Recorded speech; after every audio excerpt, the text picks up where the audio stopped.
Gentlelady from Illinois.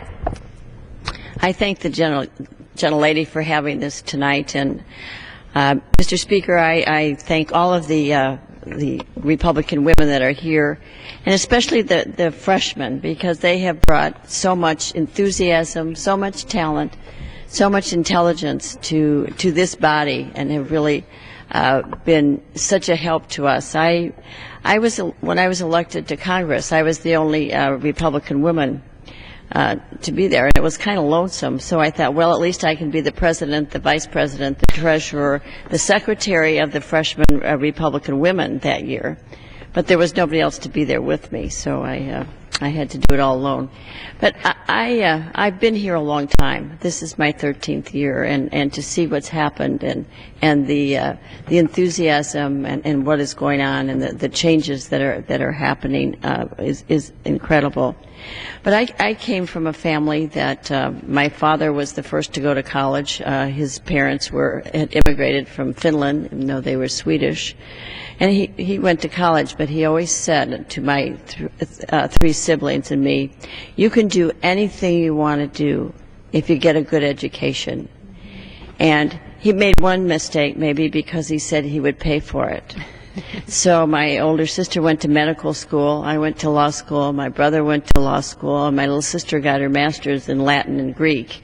She doesn't use that too much anymore, but it was true, because I never expected that I would be in Congress. I never expected that I would be a lawyer.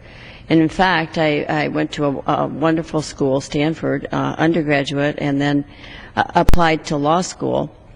My first year, I went to the University of California, and the first thing that greeted me was a professor who said, "You're taking the place of someone who belongs here."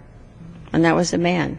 And that really has changed my life, because I excelled in everything I did. And I transferred law schools, by the way, and went back to Illinois. And my first job out of law school was clerking for a judge in the U.S. Court of Appeals for the Seventh Circuit. And the reason I got it was because the young man from a different school, where the judge had always hired, the judge didn't particularly like him, so he called over to Northwestern, and they sent me over there. And that's how I got that job, and continued in the legal profession.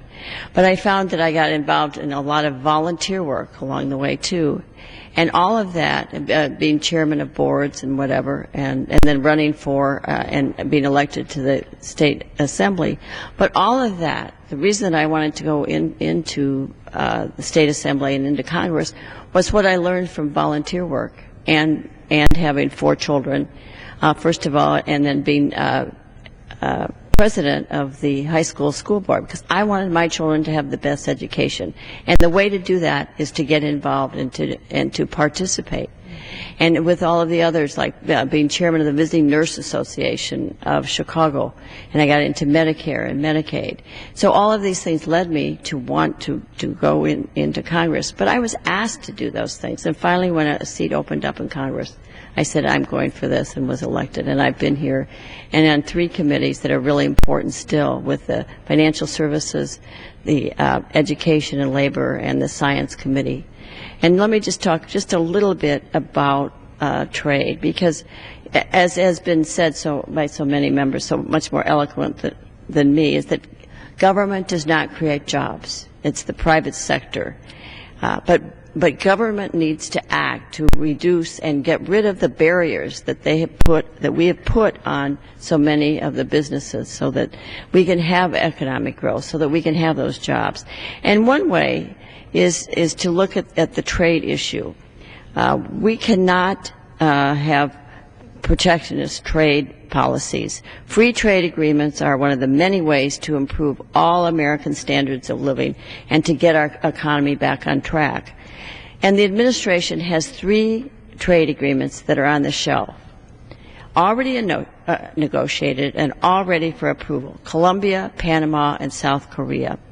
And these trade agreements alone have the potential to create 250,000 jobs for Americans in America.